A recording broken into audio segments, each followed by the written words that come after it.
Isaiah 26, verses 3 and 4. You keep him in perfect peace whose mind is stayed on you, because he trusts in you. Trust in the Lord forever, for the Lord God is an everlasting rock.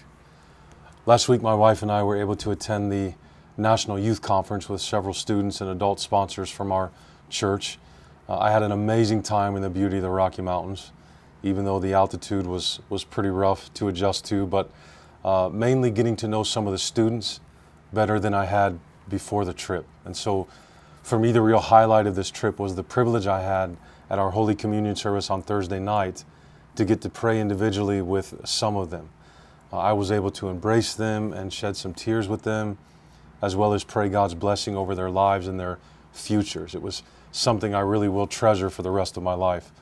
But one of the things that stuck out to me is how worried some of them are about their futures. And I don't mean that as any kind of criticism. It made my heart heavy for them as one of their pastors. It would be so hard to grow up and be a teenager right now.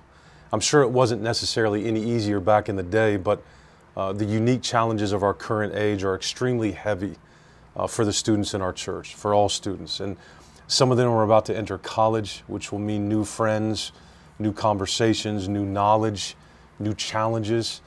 Some of them are still in high school or junior high school and still feel their need for the Lord's guiding hand in their lives. These are the times when a pastor really feels the weight of his calling. What can I pray for them that will give them comfort? How can I help them face the challenges that lie ahead with more than just empty platitudes they've been hearing, all their lives? I thought of these verses from Isaiah 26 and how they meant so much to me when I was younger. As with all God's promises, these things are most certainly true.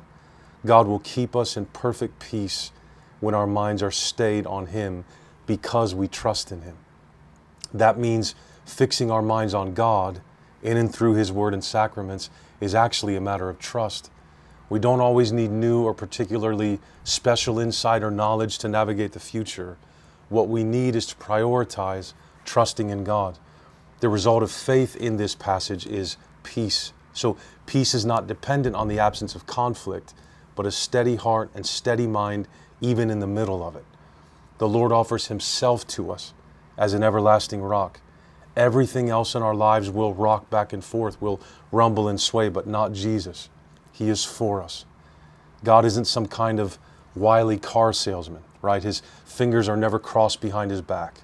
I don't always know what to say when someone is struggling or afraid, and I know the young people in our church have so many burdens to carry. I don't have silver and gold, but what I do have, I give to you, God's great and precious promises. God will keep His promises to you. He loves you, and He is for you, and He will be with you no matter what the path ahead looks like. He never stops being our rock. He is always our true north. He is always for us. So fix your mind on Him, and your peace will go further than your understanding. It is finished. Jesus has you.